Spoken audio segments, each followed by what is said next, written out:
A vida precisa de um corpo para se expressar? O corpo quer viver. Não é a vida que precisa de um corpo. É o corpo que precisa da vida. A vida o faz deliberadamente? O amor age deliberadamente? Sim e não. A vida é amor e o amor é vida. O que mantém o corpo coeso, senão o amor? O que é o desejo, senão o amor por si mesmo? O que é o medo, senão o impulso de se proteger? E o que é o conhecimento, senão o amor pela verdade? Os meios e as formas podem estar errados, mas a motivação básica é sempre o amor. Amor pelo eu e pelo meu.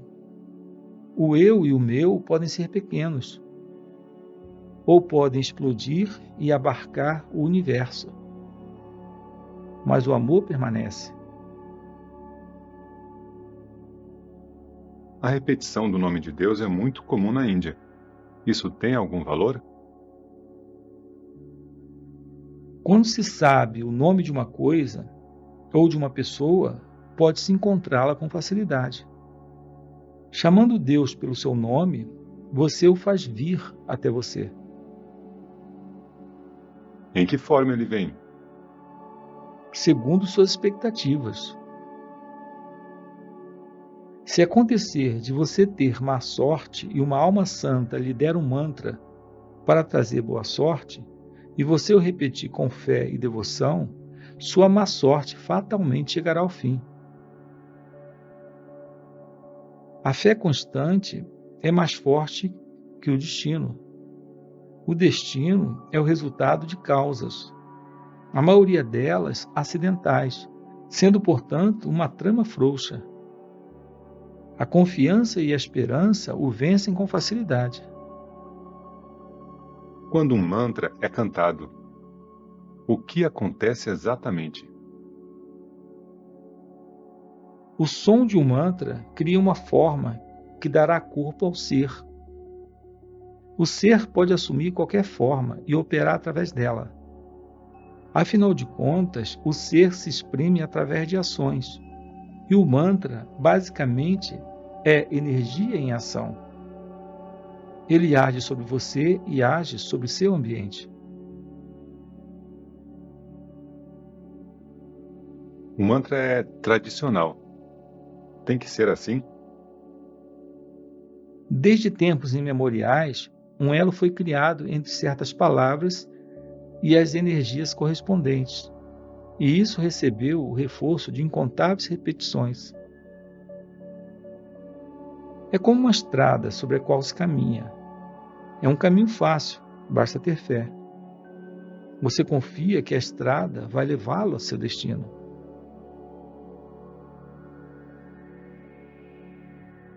Na Europa, não há a tradição do mantra, a não ser em algumas ordens contemplativas. De que serve o mantra a um jovem ocidental moderno? Não serve para nada, a não ser que ele se sinta muito atraído. Para ele, o procedimento correto é fixar-se no pensamento de que ele é a base de todo conhecimento, a consciência suprema, perene e imutável de tudo que acontece aos sentidos e à mente. Se ele, sempre consciente e alerta, mantiver isso em mente o tempo todo, é fatal que ele acabe por romper os limites da não consciência e por emergir na pura vida, na pura luz e no puro amor. A ideia "eu sou apenas a testemunha" irá purificar o corpo e a mente e abrir os olhos da sabedoria. Então, o homem irá além de toda ilusão e seu coração se libertará dos desejos. Da mesma forma como o gelo se transforma em água, a água em vapor, e o vapor se dissolve no ar e desaparece no espaço, o corpo se dissolve em consciência pura. e em seguida em puro ser, que está além de toda existência e não existência. O homem realizado come, bebe e dorme. O que o faz agir assim? O mesmo poder que move o universo também o move. Todos são movidos pelo mesmo poder. Qual é a diferença? Apenas uma. O homem realizado sabe o que os outros apenas ouvem, mas não experienciam. Intelectualmente, eles podem até estar convencidos, mas na prática eles revelam seu aprisionamento. Ao passo que o homem realizado está sempre certo.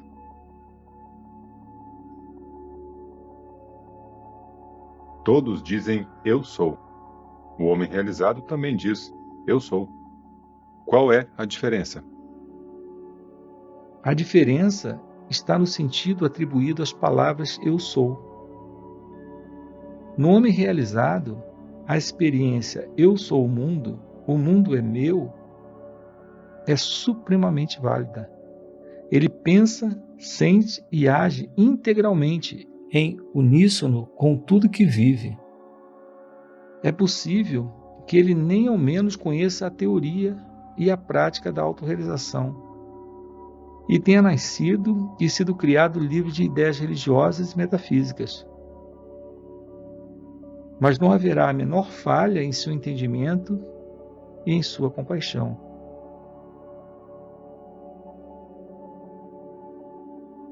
Suponhamos que eu cruze com um mendigo nu e faminto e pergunte a ele: quem é você?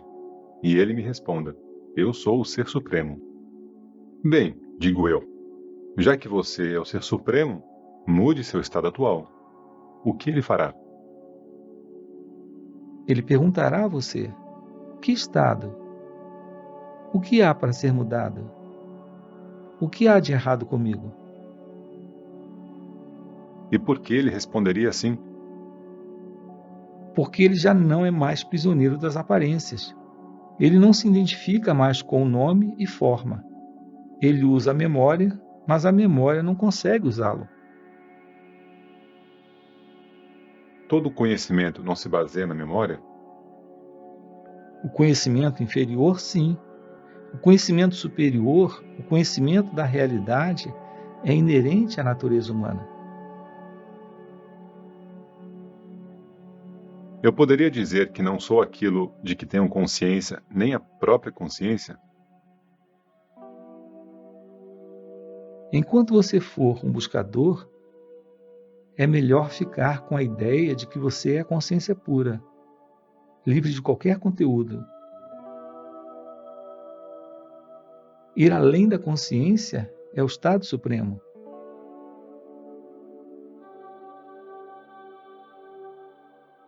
O desejo de realização se origina na consciência ou além dela? Na consciência, é claro, todo desejo nasce da memória e situa-se dentro do âmbito da consciência. O que está além não precisa buscar. O próprio desejo de ir além da consciência ainda está na consciência.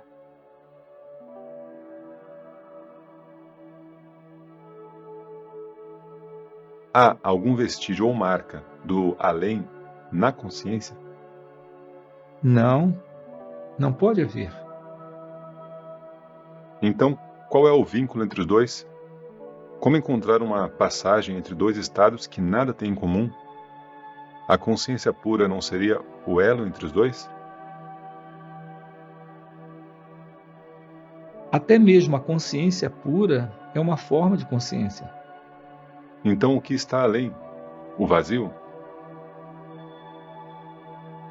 Também o vazio se refere à consciência. Pleno e vazio são termos relativos. O real está realmente além. Além não apenas da relação com a consciência, mas de relações de qualquer tipo. A dificuldade está na palavra estado. O real não é um estado de algo mais, não é um estado da mente, da consciência ou da psique, nem algo que tenha um começo e um fim, ser e não ser. Todos os opostos estão contidos nele, mas ele não é o jogo dos opostos.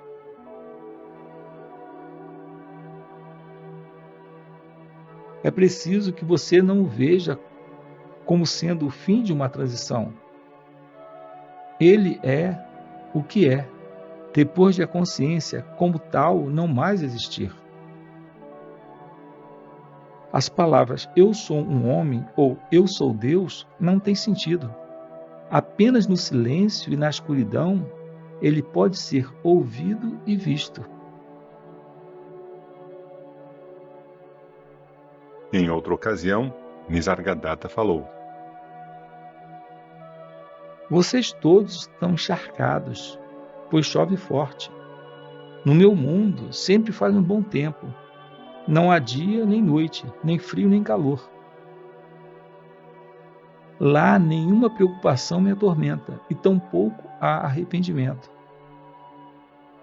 Minha mente é livre de pensamentos, pois não há desejos dos quais me tornar escravo. Existem dois mundos. Seu mundo é passageiro, mutável. Meu mundo é perfeito, imutável. Digam vocês o que disserem sobre seu mundo. Eu ouvirei atentamente, até mesmo com interesse. Mas nem por um momento esquecerei que seu mundo não é e que vocês estão sonhando.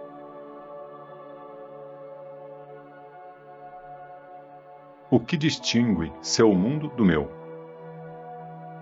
Meu mundo não tem características pelas quais ele possa ser identificado. Nada se pode dizer sobre ele. Eu sou o meu mundo sou eu. Ele é completo e perfeito. Cada impressão é apagada, cada experiência é rejeitada. De nada preciso, nem sequer de mim mesmo, pois a mim mesmo eu não posso perder. Nem mesmo de Deus. Todas essas ideias e distinções existem apenas em seu mundo. No meu não há nada semelhante. Meu mundo é único e muito simples. Nada acontece nele? Qualquer coisa que aconteça em seu mundo, só nele tem validade. E só nele evoca uma reação. Em meu mundo, nada acontece. O fato mesmo de você experienciar seu próprio mundo já implica a dualidade inerente a toda experiência. Verbalmente, sim, mas suas palavras não me alcançam. Meu mundo é não verbal. Em seu mundo, o que não foi falado não tem existência. No meu, as palavras e seus conteúdos não têm ser. No seu mundo, nada permanece. No meu, nada muda. Meu mundo é real, ao passo que o seu é feito de sonhos. Ainda assim estamos conversando. A conversa acontece em seu mundo. No meu, há silêncio eterno. Meu silêncio canta. Meu vazio é pleno. A mim nada falta. Você só conhecerá meu mundo quando estiver lá.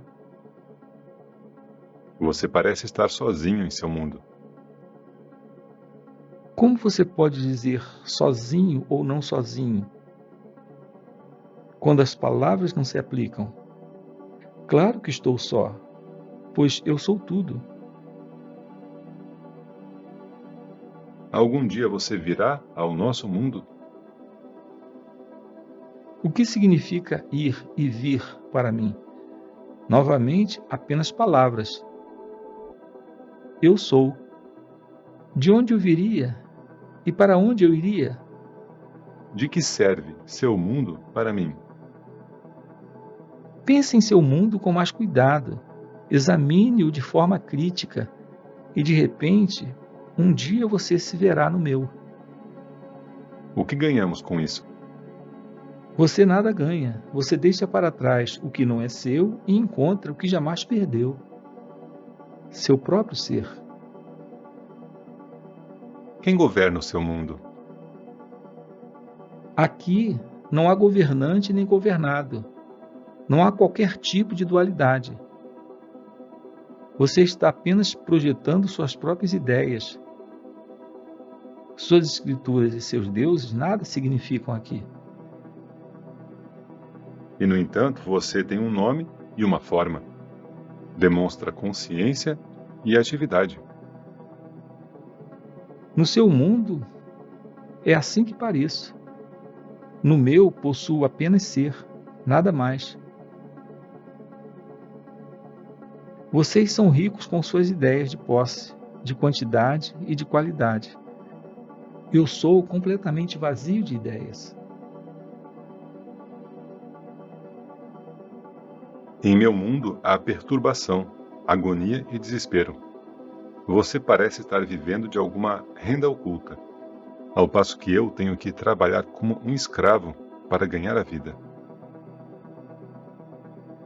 Faça como quiser. Você tem toda a liberdade de deixar seu mundo e vir para o meu. Como se faz essa passagem? Veja seu mundo tal como ele é, não como você imagina que ele seja. A discriminação levará ao desapego. O desapego irá assegurar a ação correta. A ação correta irá construir a ponte interna que leva a seu próprio ser. A ação é prova de dedicação. Obedeça fiel e diligentemente o que lhe é dito, e todos os obstáculos se dissolverão. Você é feliz? No seu mundo eu seria desgraçado. Acordar, comer, falar, ir novamente dormir. Que coisa mais enfadonha! Então você não quer nem ao menos viver. Viver, morrer, que palavras tão sem significado. Quando você me vê vivo, estou morto. Quando você pensa que estou morto, estou vivo. Como vocês são confusos. E como você é indiferente. Todas as misérias de nosso mundo nada significam para você. Tenho perfeita consciência de seus problemas. Então, o que você faz quanto a eles? Não há nada que eu precise fazer. Eles vêm e vão. Eles se vão pelo simples ato seu de dar atenção a eles? Sim, a dificuldade pode ser física, emocional ou mental, mas ela é sempre individual. As calamidades em grande escala são a soma de incontáveis destinos individuais que levam tempo para se resolver. Mas a morte nunca é uma calamidade. Nem mesmo quando um homem é assassinado? A calamidade é do assassino. Mesmo assim, parece que há dois mundos, o seu e o meu. O meu é real. O seu é da mente. A menos que o testemunho da consciência comece a atuar sobre a pessoa e que ela se transforme no objeto de observação em vez do sujeito, a realização não será possível. É a testemunha que faz a realização desejável e atingível.